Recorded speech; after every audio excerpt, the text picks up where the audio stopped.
Hello everyone and welcome to the Wincraft Duels at Daytona, here to set the field for the second running of the Sundrop 500. 24 drivers in this one, 24 drivers in Duel 2, sets up 48 drivers for 42 spots here at Daytona.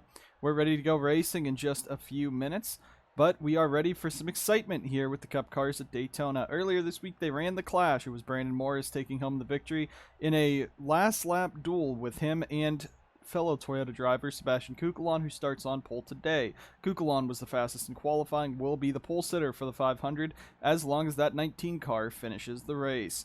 We got a lot of drivers in this field ready. Some big surprises. If you notice right there in the third position, fifth fastest from qualifying, was Joseph Srigley for JSR Racing. And that is a shocking run for a driver who was really the last full-time driver last year in the point standings. He's here for his sophomore campaign in the Cup Series, fourth-year competition for Joseph Srigley. But we have a lot to discuss. Of course, the format is basically the same as the Crown Royal Truck one. Top 14 or 15 race in, depending on where Sebastian Kukulon is in that. You got the 6 fastest qualifiers and the 6 on owners points with a past champions provisional. Jay Jefferson, the only Cup Series champion so far, rolls off 7th today. He'd be the only one being able to use a past champions provisional, so that sounds good for some of the drivers who have to race their way in or fall back on some deep owners points. They could be in since Jay will not have to take the past champions provisional most likely, especially with a 13th place fastest qualifying attempt. We got a lot of drivers ready for Daytona. We're going to go ahead down trackside for the commands and get ready and talk about the drivers on the pace laps here at Daytona, but we're ready to go racing. Let's go ahead down trackside for the commands. Drivers, start your engines.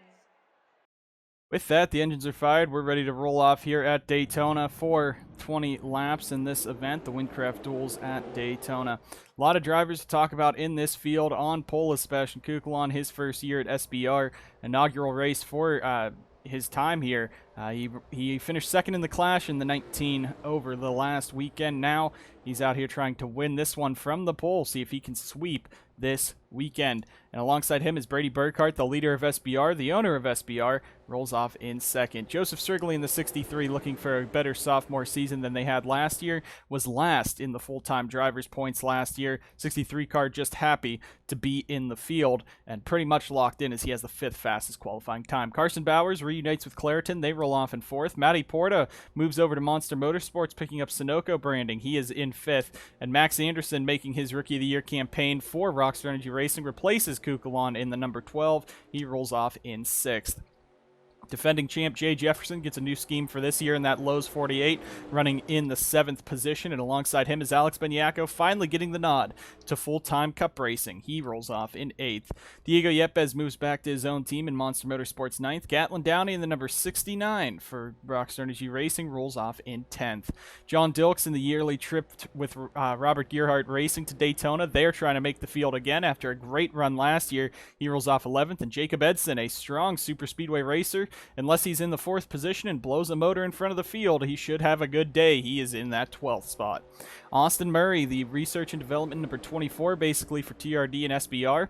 They are rolling off 13th. Alongside him, Cody Goforth in his opening start for Butcher Gatorade Motorsports. Scott Roush failed to qualify for this event last season. He rolls off in 15th, trying to race his way in for Ditech, and in 16th is your Clash winner, Brandon Morris.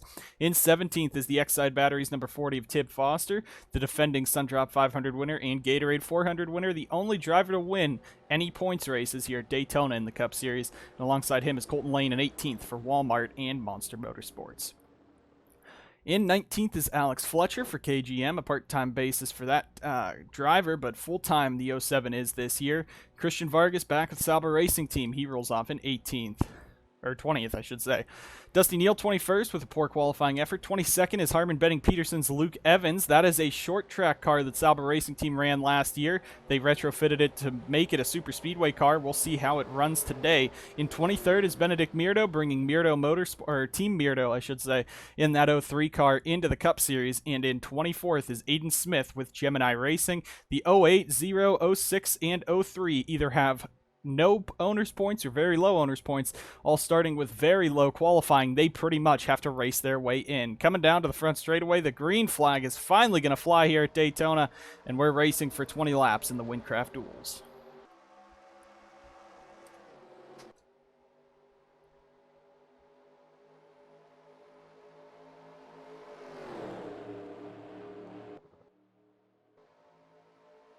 Field's going to work their way through turns 1 and 2. Kukulon jumps out to the early lead as Strigley tries to mount a charge with the monster, with the Chevys on the inside, with Jay Jefferson in that mix as well. But I think Kukulon's going to be able to at least lead lap number 1, as now they are 2 and 3 wide already. Jefferson going to leave Porta to that very outside line, and now they're 3 wide up front. The field already splitting out pretty nicely already, and we'll see that the duel's a lot more calm than the actual race will be. You'll see these guys probably spread out just a bit more, as Scott Roush and Lane almost made contact back there, and Kukulon's going to lead lap number 1. Strigley tried to get up there, but Jefferson's going to move right to the inside in that 48, and that will be for that second position. As here comes Yepes and Edson up the inside. Gatlin Downey is going to tuck in as well, as we have all 24 under a blanket for at least this opening lap. A lot of the hard hitters at the super speedways are in this field. You got a ton of SBR drivers. Jay Jefferson for TSR. Jay's the only TSR driver in this duel number 1, so that 48 team's going to have to try to work pretty much alone here. You also got Diego Yepes. You got Rockstar Energy Racing, who ran very well in the duels with Brad Stover, getting a pretty good run for that 24 car. But you see that whole field, all 24 pretty much together, but Benedict Mirto III in that 03 car already starting to lose the draft back there. He's not losing too much. He's still on it, but you got to hope that you do not cost yourself a spot here already. He drove both in the... He's doing the Florida 5. That's why he brought the Cup car up here.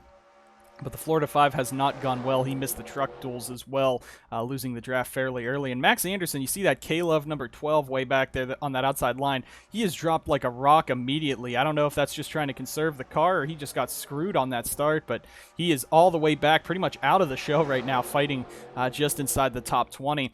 As Jefferson leads, now Jacob Edson's going to try to pick up second. Yepes and Kukulon trying to work that outside line. And there's a problem on Cody Goforth's number 17, an oil leak on the 17 car, and that's going to pretty much eliminate him from racing his way in. He's going to go down a lap or more in that 17 car, and that could be big. He does have owner's points. 17 it has nothing to worry about with owner's points. Neither does it with the qualifying speed, really. So he's locked into the show pretty much, but that's one driver that is going to have to fall back on one of those provisionals to get into the show, and that's costing other guys big time, some of these underdogs big time. But that also opens up a 15th slot up front. Thankfully, he did not slow down in the middle of the pack and cut him in half, so this pack is still all together. So now you have guys like Scott Roush, Colton Lane, Gatlin Downey, John Dilks, Vargas all trying to race their way into the show now and not have to worry about any of those provisionals as we go across the line there. The cutoff right now, 15th place, with the pole sitter being Kukulon. He is right now in the 4th position. That puts the cutoff to 15th, and it's a 3-wide battle between Neil, Fletcher, and Roush, and the 60 of Lane. That's the guys fighting for that, as Goforth's going to bring it back out. They must have patched up the oil leak pretty quick, because he is already back out on track, coming back up there in that 17. As you see Benedict Mirto the third in the 03 dropping like a rock, and he has now definitely lost the draft. It's the top 4 single file out behind Jay Jefferson. It's Jacob Edson, Diego Yepes, and Sebastian Kukulon behind him. Strigley clearing to 5th. Burkhart 6th. The rest of the pack coming strong right behind him. But the top 5, top 8 now, as you see Downey and Porta get into line. Top 8 single file looks like they're going to ride around just for a little bit, but no, the Toyotas said they wanted to go. Kukulon tried to go because he thought Edson was, so they're going to leave Yepes out to dry. That's going to bring Strigley in that second group right back up, so we'll see if Yepes will be able to tuck in, and that he will. He forces his way down in front of the 63. Almost some contact between those two for that 4th spot. But now up front, most of the drivers starting to stay single file. Strigley doesn't know if he's going to go or not. Kukulon wants to go. Downey's going in the 60, so here we go through turns 3 and 4, and Kukulon's going to take that second spot away from Edson, and Strigley trying to get that 63 back up here and into the fight for the win, possibly. And that'd be pretty big. He could start third in his duel, start third in the 500 if he wins this duel, or of course finishes second to Sebastian Kukulon. He'd also get third that way. Top 4 stay in single file, though, with Strigley just tucking in right behind Edson. You got these SBR guys that could be big for that TSR 48 to deal with, especially now Burkhart's catching back up. You got a lot of drivers, and it looks like the field's starting to split up already. You got Morris and Porta, that's your top 10, and now it's a bit of a gap back to Benyako, Bowers. There's Neil, Roush, and Murray all in the show. Max Anderson and Colton Lane currently sitting out of the show, but you got a couple underdogs up there in, well, Murray's a big one. A big underdog for that 24. Scott Roush especially missed the show last season, and Joseph Strigley having a great speed weeks, but still the top 6 maintaining that single file run. Doesn't look like anyone really wants to make a move right now, and I don't blame them. You don't want to screw yourself up too early in this event. But the field's starting to get really spread out. Everyone just riding around. Looks like we are going to see them just trying to tick these laps away instead of fighting for spots right now. Looking back at Tib Foster in 7th, knows how to get it done at Daytona, won both the Sundrop 500 and the Gatorade 400 last year, which is the summer Daytona race, the second race that's right before the chase. Carried that momentum into the chase for the championship, was one of your big 6 basically last year in the 40 car. Looking to do the same thing again this year, trying to fight for a title. Had a pretty good chance at it last year, but some of the races in the chase just screwed him up too much. He's right now getting pushed by that 55, trying to get around Downey. Not going to happen, though, as the top 4 maintain that single file. Matty Porta back there, and pretty much the whole field is single file, so that is interesting to see. And there they go. So as soon as Foster, no, he's going to get shoved out by Morris. But this whole field just sitting single file as they come down this back straightaway, just trying to hang on, stay in the draft, because if those front guys pull away single file, I don't think you can catch them that easily here. But you see now an inside line starting to form up. That's Morris, Porta, Neal back there. Scott Roush a little bit as well. So we're looking the rest of the way through this. Looks like the cutoff currently is Austin Murray, who has John Dilks, Colton Lane right behind him. There's Alex Fletcher, Max Anderson, and it looks like Luke Evans, Christian Vargas starting to lose the draft just a little bit. If they lose the draft, it's pretty much game over. They're not making the show. Aiden Smith has already lost the draft, and Mirda's been passed by Goforth, so those two are definitely not making it either. We'll see, though, if Harmon Benning-Peterson can get that 06 into the show. It'd be a pretty big underdog moment if he could, but it looks like this field's just content with riding it around and enjoying themselves for a couple laps here at Daytona. Strigley and Burkhart looking to the inside. Morris there as well in the 55 is going to bring Foster with them. Foster's going to go against it and pretty much brings the rest of that line snaking down the back stretch. But no one's trying to make a move on your race leader. They've been making moves for second, but nothing much on Jefferson, and that's really how it's going to be. That 48 car is just bad fast, out in front. It's just one of the strongest cars on the grid, so I don't think you can pass him too easily unless you do what Morris did last week in the Clash, wait back a little bit and then get a run down the back straightaway and make a pass on him. And now Strigley's going to go for second. I don't think that 63 can solo past the 48, but you never know here at Daytona. Anything can happen on these 2.5-mile super speedways. As they come down the back, though, Scott Roush tucking himself into line. This is great to see for that team. Again, missed the show last year, failed to race their way in. Scott Roush and Eli Bright, who was in duel number 2, those two were the ones that missed the show last season. Solidly in the 13th spot, trying to make it this year for Ditech. Of course, he's in his 3rd year for the team in Ditech Motorsports, running that Mountain Dew Custom Series car. Back there as Edson's going to go back under Strigley. Looks like the front pack's starting to kind of form back up again as Murray, Bowers, John Dilks, and Colton Lane are starting to lose the draft a little bit. Alex Fletcher definitely has. So is Max Anderson, and it looks like that's going to be it for the 06 and 08. They are both right now missing the show as they have lost the draft for HBP and Sauber. Gemini is at the back, and again, Benedict Mirdo at the back for Team Mirdo is also going to miss it. But that's good for most of these other drivers that are sitting out of there, like the 07, 12. With the 06, 08, 0, and 03 not having great qualifying times or any owner's points really to speak of, that pretty much locks in the rest of this duel just about. There's, I think, 3 or 4 in duel number 2 that also don't have good qualifying times, nor do they have good owner's points, so they also have to race their way in. We'll get that update for you when duel number 2 comes around. But that's pretty much going to lock in the majority of the rest of this field, unless we have maybe 3 or 4 of those guys in duel number 2 race their way in as well. Sitting right now, Roush has dropped back a little bit, but he's still 13th. And John Dilks holds the last spot as Carson Bowers and Colton Lane both sit outside of it. Max Anderson as well in the 12, which is kind of shocking, as Bowers now going to make that move for that 15th spot and final transfer spot. Doesn't want to have to fall back on his qualifying time or owner's points, and he's going to get around John Dilks. Dilks does not have owner's points in the 36, but he did have a pretty good qualifying time, top 25 in speed for the 36. So right now, he's not too much in a danger zone, especially with the drivers behind him. Colton Lane, Alex Fletcher not having good lap times either, but the 12 does. Max Anderson does. I think he had a top 10 lap time, so he's good to sit there at the back, and he'll be in pretty much on his qualifying time. Morris now chasing down Jefferson. That's for that second spot. Behind him, as you see Anderson pass Fletcher at the top of your screen. Dusty Neal has made a charge through the field in the 94. Started this race very far back. Outside of the top 20, he's into the 3rd position now, looking for a possible move for 2nd or even to lead this duel. But I don't know if anyone's going to get around Jay Jefferson, and maybe not even around the 55 either. Both of those guys having a great day, as Morris is finally cleared into 2nd, and really Neal has not been up front all race, so he doesn't know how these guys are racing. Kukulon, though, pushing the 94 could be big, but you see John Dilks and Colton Lane might start to lose the draft back there, as well as Morris goes down and throws the block on Neal. 3 wide further back as Srigley's starting to drop towards the back.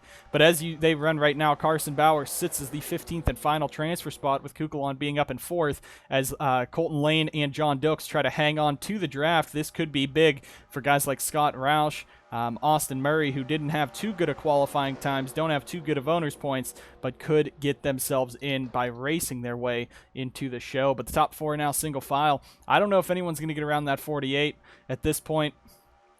He's out in front, and Jefferson wasn't really up front in the clash. He was fighting in the back for the most part. It was the 55 that was running very well in the clash, and he ended up winning that race. Of course, with the 44, Vonjak was up there as well. Kukulon in 4th was the runner-up in the clash. You got Tib Foster and Brady Burkhardt up here. This is probably going to be some of the guys fighting for the win in the Sundrop 500. They all have fast cars and could get this done, and especially Dusty Neal showing he's gained about 20 spots so far in this race. He's up in 3rd with 4 laps to go this time by, as the top 6 maintain their single file orders. Neal's going to be the one making a move to the outside, and it's not going to work. No one's going to go with him. Gatlin Downey might in the 69, but I don't think that inside or that outside's coming in like it will in the races.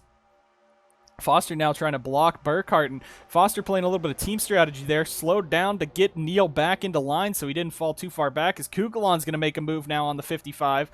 You got, again, looking at the back there, Murray just ahead of the 60 of Colton Lane in that Walmart Monster number 60 back there, as he fights with Austin Murray for that final transfer spot. And John Dilks falling a bit further back, might lose the draft in that 36. Doesn't really have a good aero package under the hood of that Robert Gearhart number 36. As Foster is going to stay right behind Neal, try to push him to the front as the Dodgers are starting to line up on the inside. Might get up there and help Jefferson. Again, Jay has no teammates in this event, no TSR drivers. He does have the alliance partnership with Anjado, though, and that's probably what's going to help him here with Neal and Foster pushing up. So I don't know if they'll really push a Toyota to the victory, but with 3 laps to go, I don't think anyone's going to win this race but Jefferson, as Kukulon now trying to get a run and really can't get there, can't get enough to get a nose to the inside as they enter turn number 1.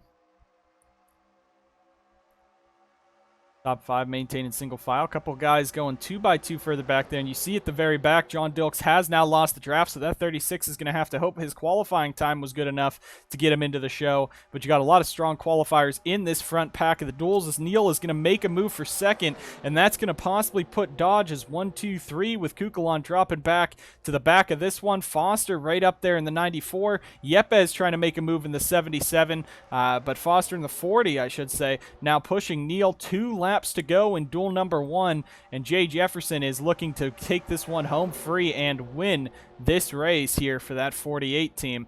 As the rest of the field goes on by, Colton Lane starting to catch up to Murray. Don't know if there'll be enough time, but we'll see if Neal can mount enough of a charge to get a run on Jefferson here as they come down the back straightaway in that number 94 and 40. I don't know if they're going to have enough time to get a run and past the 48 of Jay Jefferson, and no, they won't, down into turn number 3. So I think this is the 48's race to lose now with 1 lap to go. No one's been able to get past them in the last 19 laps, and we've ran 19 laps, so I think that is going to be all they rode, especially with the Dodges just staying up front. I think this top 5 might just stay single file. They're good where they are, and especially for Dusty Neal, who had to race his way in after having a poor qualifying effort in the 94 and all the way up to second from around the 21st or 22nd position in that 94 is going to be great for him. Top 6 maintained single file. Joseph Strigley trying to make a move there for 7th on Porta and Burkhart, and coming down the back straightaway, they're going to look. I think the Toyotas might try to make a move on Foster here. He might be the sitting duck, but I think Kukulon's going to just make the move on Morris himself for that 4th position. No, top 6 are going to stay single file. Strigley and Porta fight at the back, but it's going to be the 48, your defending champion, Jay Jefferson for Texas Star Racing, coming out of turn number 4. He's going to take the win in the duel as they're side by side for the 14th and 15th place behind him. Jefferson's going to win the 48 car, and Murray and Edson, I think, will just edge out Lane at the line. Yes, he will. So Colton Lane does not make the show, or at least race his way in. Neither does John Dilks, Max Anderson, Alex Fletcher. The 06 of Luke Evans is going to miss it for HBP. The 08, the Sauber Racing Team 08 of Vargas is going to miss it. So will Aiden Smith and Benedict Mirdo III. And Cody Goforth should be fine to race his way in. They just got to hope that that mechanical issue resolves itself before the 500. But Jay Jefferson dominates in duel number 1, leads pretty much flag to flag. We're going to go ahead and get ready for duel number 2. But Jay Jefferson, Dusty Neal with a great run in that 94 up to second. It's Jay Jefferson winning duel number 1. Let's go ahead and get ready for duel number 2. Duel number 1 was pretty calm, dominated by Jay Jefferson. We'll see if his teammate Larry Hagan can do the same thing, rolling off on pole. 24 drivers, 20 more laps here for duel number 2 to set our field for the Sundrop 500. Larry Hagan, of course, returning to Texas Star Racing. Same scheme as last season for that RC Colon number 21. Irving Allison graduates to the Cup Series, not with SBR, but with BGM, the driver who pretty much did better than Alex Benyako last year in terms of success.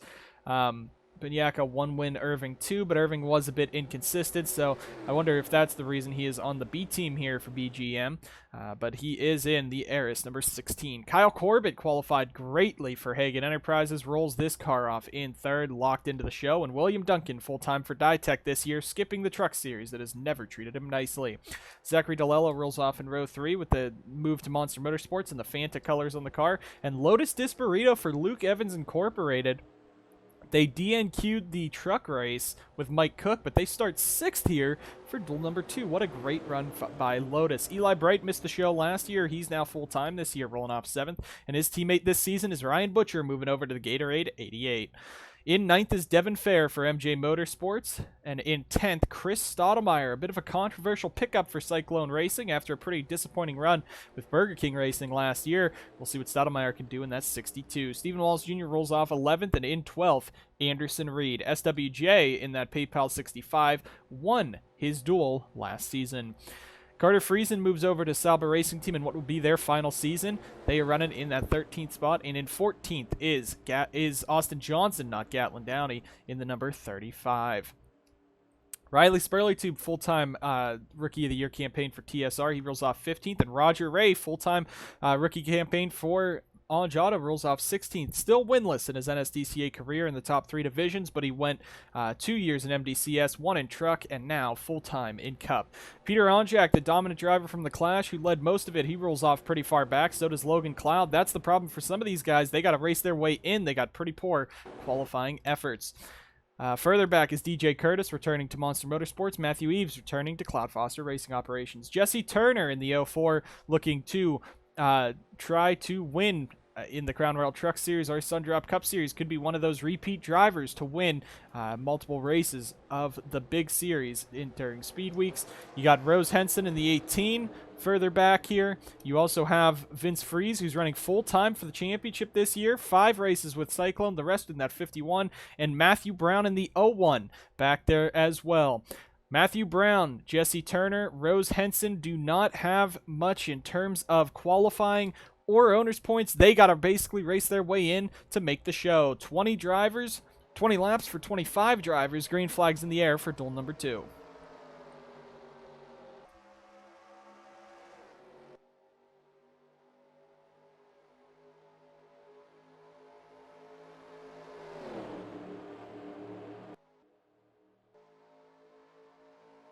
Field comes through turn 1 and 2. Coming off of 2, it's Larry Hagan in the 21 jumping out to the early lead. We'll see if he can do the same thing his Texas Star Racing teammate Jay Jefferson did in duel number 1 and lead pretty much flag to flag. All 24 of those staying mostly together. Vince Freeze a bit slow at the back of that one. Freeze, of course, won his Crown Royal Truck Series duel and the pole for the Crown Royal 300. We'll see if he can complete the sweep and win the Crown Royal 300 in a couple days. Irving Allison cleared to second. Duncan comes down into third and Kyle Corbett fourth. So the top 4 get out pretty early and single file themselves out. Eli Bright, Zachary DeLella back there. Lotus Desperitos. Reed's going to get up and bounce off the wall a little bit for Monster. Top 4 getting out in front single file. Duncan, though, is going to try to make a move on Irving Allison for second. Duncan wants to get up front and go fast quick.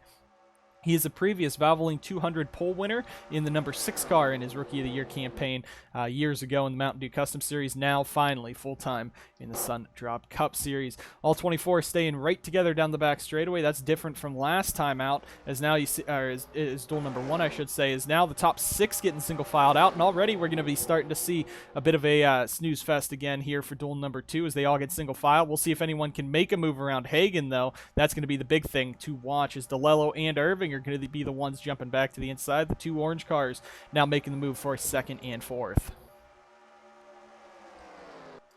Gotta watch in duel number 1. They got so strung out early that you lost the draft quickly. Now you got these guys 2 and 3 wide further back here as they're all fighting with each other. And they got to stay up there because 15th currently as they run, since Hagan is the pole sitter. 15th would be the cutoff, and that's right now the fight between Stottlemyre, Spurley Tube, Roger Ray, and Lotus Disperito right there. Disperito pretty much locked in on her qualifying time with as many of the strong qualifying drivers locked in through duel number 1. So that 81 pretty much is going to make the show. Finally, Luke Evans Incorporated is going to make a show this Speed Weeks as they come off the corner there. But as we see, the field already starting to string out, starting to get a bit spread out, and these guys trying to find a line that will work. The Cup cars handle much differently on the super speedways than the trucks. They have similar packages, but these cars, Cup cars, can get much more strung out than the trucks sometimes. At least we saw so far this Speed Weeks. The duels for the trucks were pretty close together. A lot of drivers were in there. They fell off the back pretty early, but duel number 1 was just basically single file around lap 7 to about lap 19, and no one really made a move. So up in front, the top 6 getting single filed out and just trying to race their way around, bide their time. That's really what Daytona is about. At this point, you just bide your time, and you don't have to wreck your car, don't have to make any aggressive moves. Just take your time and run where you can. You don't want to be back in the pack and trying to drive your way through the pack on one of the harder to pass, at the harder to pass super speedway. Of course, Talladega pretty calm in that regard. But the top 5 now starting to single file out and pull away. That's Larry Hagan leading them for TSR. You got Irving Allison up there, then DeLello, SWJ, and Kyle Corbett. Duncan and Friesen now 2-car tangoing further back in 6th and 7th, with the top 5 starting to really pull away, launch away, and Larry Hagan enjoying this out in front as Logan Cloud's going to clear into 8th. Of course, this is his first year actually running the rest of his pedal-to-metal racing contract back there in that 91. If you take a look back in the Wincraft 91, of course, the Wincraft Duels here. This is duel number 2 in the Wincraft Duels, so we'll see if the 91 can go to victory lane as Kyle Corbett is going to lead a charge on the outside here. Duncan, Friesen, and Cloud will not go with them, but Irving Allison wants to. And on Jack there, look at the 44, going to pick up maybe a spot or 2 on Spurley Tube and Curtis as he shoots to the top, trying to make something work, and now Hagan has to block 2 lanes at once. But this is a different, the difference here than duel number 1. The whole pack, all 24, are still together and all able to race their way in. No one's fallen off the pace yet, like Benedict Mirdo and the HBP 06, just to name a few that fell off the pace back there. SWJ leading that inside line. Friesen now going to make a move on Duncan as we're starting to get racy up front again. That single file lasted not too long. On to lap number 6. We're 2 and 3 wide as they come cycling off of turn number 4 here, as Cloud's going to try to move up, get there with Duncan. Now him and Irving Allison trying to push around on the outside, and really the outside line not looking too strong in the Cup race compared to the trucks, so we'll have to see if any moves will be able to be done on the outside. We haven't seen much, if any, for any position today. Meanwhile, in the truck duels, we were seeing passes left and right everywhere, and a bunch of crossovers, but right now it's just been TSR pretty much owning both duels as Larry Hagan continues to outpace the field in that 21.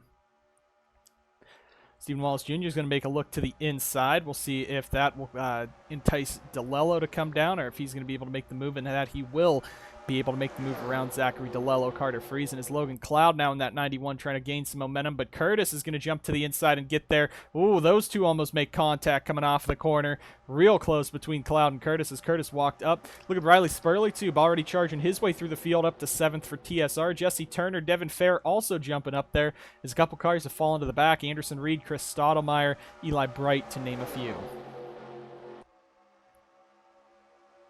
That outside line just has nothing going for it. Kyle Corbett dropping back now, just barely inside the top 10. Now Zachary DeLello all over the back of Hagan. DeLello was a previous Crown Royal 300 winner. If he can win the Sundrop 500, just like Jesse Turner, I don't think Logan Bradley's in. No, Logan Bradley is not in this race, but Jesse Turner, a previous Valvoline 200 winner. Anderson Reed, a previous Valvoline 200 winner. Zachary DeLello, a Crown Royal 300 winner. And Matthew Brown, even in that 01. Any of those guys, if they win this Sundrop 500 this year, that'd be the first driver to go and win two races, two of the big races to start the season. No one has done that yet at Daytona, as the Sundrop 500, Crown Royal 300, and Valvoline 200 all have different winners.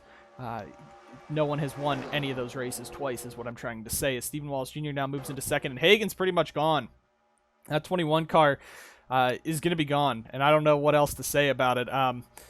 Usually, though, the duels are a lot more calmer. I don't know if it's the how they prepare the track or just the mindset of the drivers, but usually in the duels, the way these cars are set up is to just drive.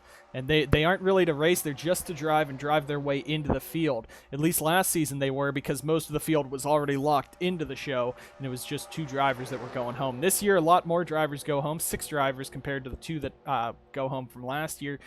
But still a lot of drivers here having a blast in the Sundrop 500, but no one can touch the TSR guys today. Jay Jefferson was out in front. He had cars pulling up behind him, but he was able to hold them off, and now Larry Hagan has to try to hold off Logan Cloud, who's now moved into second. That might be a bigger threat. This is probably the fastest car that's come to challenge him so far this weekend.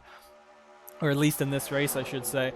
Everyone else, I wouldn't say the 57, 65, and 85 are pushovers, but the 91 definitely a bit of a stronger car in comparison to some of those cars there. As Cloud does hook up right to the back of Hagan, and we'll see if the Wincraft 91 can make a move here for Pedal to Metal Racing. Right to the back of Hagan, but it doesn't look like he's going to. Top 4 maintains single file. We're going to go ahead and take a look a little further back in the pack. There's Jesse Turner, as we said, the 04, one of the drivers that needs to race his way into the show, and right now he's doing so in that 04 car up inside the top 10 for Ange Auto, and the current cutoff is looking back around. It looks like as Kyle Corbett was 14th last time, so that puts Matthew Eves and Devin Fair as the last 2 in the show, meaning Anderson Reed's the first one out, so Fair trying to fight his way in. Fair had a pretty good qualifying time, probably can fall back on that in the 34 car. Rose Henson in the 18, she cannot, and this is her last chance to make the Sundrop 500. She missed the Crown Royal 300, so this is her last chance to make a race during speed weeks in that 18 car. Vince Freeze, Matthew Brown also has to race his way in the 01, and it looks like Eli Bright and Chris Stottlemyre are starting to lose the draft as Ray almost comes down.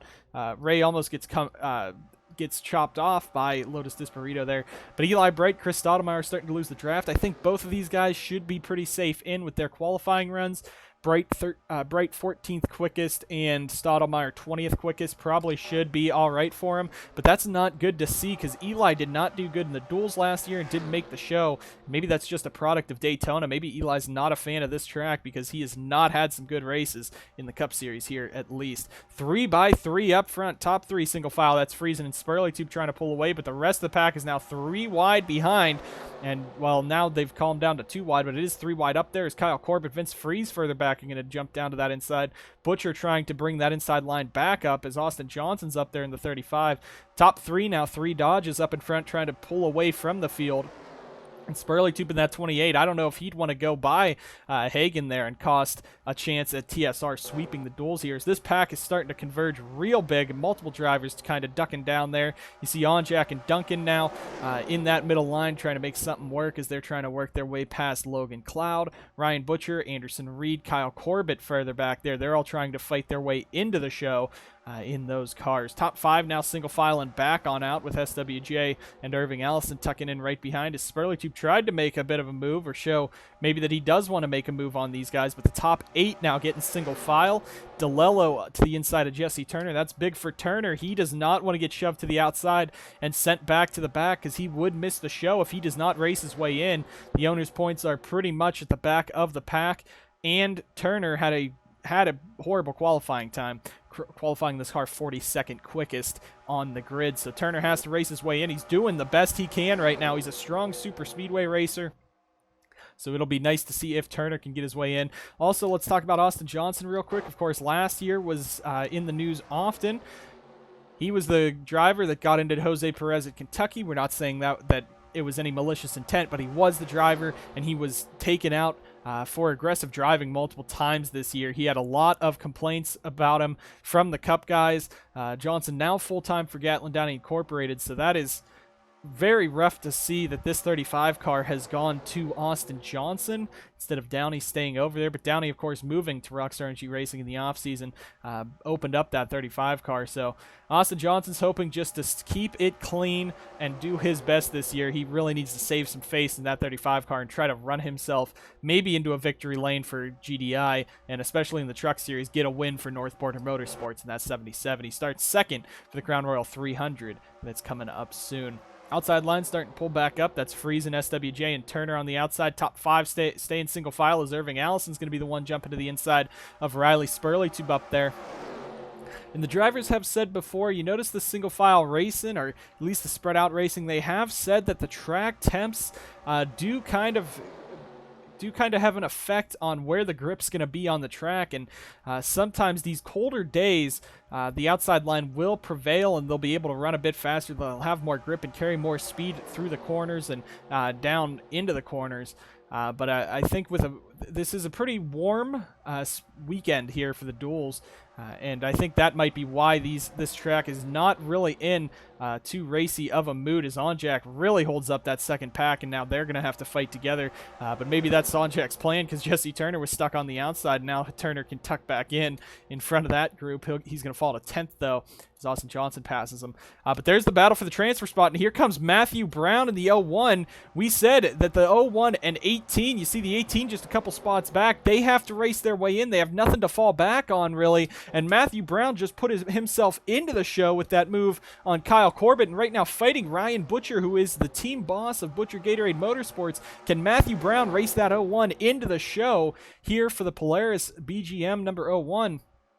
Devin Fair fighting Kyle Corbett further back there, and this could be the battle for the transfer right there between Butcher and Brown. We're going to see as they come across the line who will be the one in 15th, and it is Butcher. So now Matthew Brown's got to fight Ryan Butcher for that spot. Butcher's going to go back down and block him. Now Rose Henson is single file on the outside, not going to be able to make a move in that 18 car, and now Matthew Brown trying to make the Sundrop 500. You got Matthew Eves right there that we just came on to, as Sperlitube's still trying to make a move around Irving. Those two have been side by side this entire race, and Larry Hagan is just not caring. He's been pulling away this whole time, and that is something to say about the TSR cars this year. Last year they went to the championship with Jay Jefferson, and Jay won it. Is he Sperlitube actually backing the pack up? He might try for a big run here as Irving tucks in right behind the 21. But that's showing the TSR has the pace this year and has the opportunity to possibly get their second championship in a row. Maybe not with Jay Jefferson, maybe with the young star Larry Hagan. One career win in the Cup Series came at Pensacola last year on the road course, but he has not had an oval win in his career. His only other win came in the Mountain Dew Custom Series event at Road America 2 years ago in his first year with TSR, and that's what got him basically the ride into the Cup Series. And right now we're going to have one lap to go this time by, and it looks like this is all Larry Hagan's race to lose, as Irving Allison has no one behind him. There's not going to be enough momentum for him, as here comes Sperlitube, Cloud, SWJ. Nothing's going going to happen there. We're looking further back. Brown and Rose now on that outside line. They're not going to be able to race their way into the show because I think Onjak's going to be the last one here on the cutoff, and that he is. There's the 44 for the cutoff. Onjak does not have good owner's points either in that 44. It's top 35, but this could cost him. If he falls out, he might not make the show with a poor qualifying effort. He is out now as Ray jumps in. Kyle Corbett is there, but down the back straightaway, Hagan is off to the races in that car. The rest of the pack fighting as Onjak can't get in. He's going to have to try to get down in front of someone because he can't let the 01 and 18 past him or he's out of the show. Here comes Onjak. He jumps to the inside, trying to pick up any spots he can, but coming out of turn number 4, Larry Hagan's going to lead this one point to point. TSR with a dominant performance picks up 3 of the 4 duel wins in the Truxton Cup, and Larry Hagan takes it in duel number 2. And as they cross the line, Carter Friesen is the last one in the show with Kyle Corbett, meaning Roger Ray and Peter Onjak have to hope that they have the points or the qualifying pace to get in those 2 Onjato cars. And I know Ray got Onjak's points from last year, top 5, so Ray should be locked in, but Onjak now in the Minwax 44 could be out of the Sundrop 500. We'll have to wait and see. We got 12 spots left. 30 have been locked in, but we got 12 cars left to see who's in the show. But I know at least the 01 of Matthew Brown and the 18 of Rose Henson will go home from this event and not make the Sundrop 500. But Jesse Turner does in the 04, 9th fastest, so Turner is in. We have 6 drivers going home from the Sundrop 500 after this. We'll go ahead and calculate all that, get you those final 12 drivers, and get you guys back here to determine your 42 for the Sundrop 500 here after the Wincraft Duels. So with that, we have our 42 drivers ready for the Sundrop 500. On pole, Sebastian Kukulon, and in second is Larry Hagan. Of course, those two got that on the front row qualifying. Then you have Duel 1 winner Jay Jefferson rolling off in third, and Logan Cloud was the runner-up in Duel 2. He rolls off in fourth. Dusty Neal and Zachary DeLello make up row 3. Tib Foster and the 16 of Irving Allison in row 4. Brandon Morris and Matthew Eves in row 5. Diego Yepes, Riley Spurley row 6. Joseph Strigley and Stephen Wallace Jr. row 7. Matty Porta and Austin Johnson in row 8. Brady Burkhart and Jesse Turner with a great run gets himself into the show. That's row 9. Alex Beniaco and Anderson Reed round out your top 20. Gatlin Downey and William Duncan in row 11. Scott Roush, who was the big surprise, racing himself in. Alongside him is Ryan Butcher. That's row 12. Row 13, Carson Bowers and DJ Curtis. Row 14, Austin Murray and Kyle Corbett. And the final 2 in racing themselves in were Jacob Edson and Carter Friesen, making up row 15. Now we get to the provisionals with the 6 fastest qualifying times. After that, the row 16 drivers are Max Anderson with 11th fastest qualifying and Lotus Disparito with the 12th fastest qualifying lap. Row 17 would be Eli Bright with the 14th fastest qualifying lap and Devin Fair with the 18th fastest qualifying lap. And row 18 would be Chris Stottlemyre with the 20th fastest qualifying lap, and a great drive by Robert Gearhart Racing to get John Dilks in the last qualifying spot, 21st fastest. And the final 6 go to owners' points, those being third place in owners' points was the 44 last year. They gave it to Roger Ray, so he will start in row number 19. And alongside him is Cody Goforth with the 5th best owners' points. That being Diego Yepes's from last season. That is your row 19. Row 20 then goes to Colton Lane with 21st in owners' points, and Vince Freeze for Johnson Performance. They get the 28th owners points. That puts your 39th and 40th drivers. In 41st is 30th in owners points, Alex Fletcher. And the final driver in the show, who, if it went better last season, could have used a past champions provisional to get in. Instead, he has to use the owner's points from 34th position that he bought off of Smart Motorsports last season. Peter Onjak will at least be in the Sundrop 500 with 34th owners points. That means the 3 drivers who had who had a very poor qualifying and no owners points, Luke Evans for Harmon Benning Peterson, Matthew Brown in the 01 had owners points actually. So Matthew Brown had 46th place owners points. He is out in the 01. The 0 for Gemini had 50th place owners points. He is out. Aiden Smith. Benedict Mirdo had no owners points, the slowest qualifying lap of anyone. He's out in the 03. The 06 of Luke Evans had no owners points and a very slow lap time. He's out in the 06. The 08 of Christian Vargas is out for having that would be 49th place in owners points and a poor qualifying effort. And Rose Henson will not make her attempt at the Sundrop 500. No owners points on the team's second slowest actual qualifying lap in qualifying. So those 6 drivers are out. Sebastian Kukulon and Larry Hagan will lead us to the green flag, and we're ready for the Sundrop 500 coming up soon with the Crown Royal 300 and the Valvoline 200. We thank you guys so much for watching, and we'll see you guys next time on the NSDCA.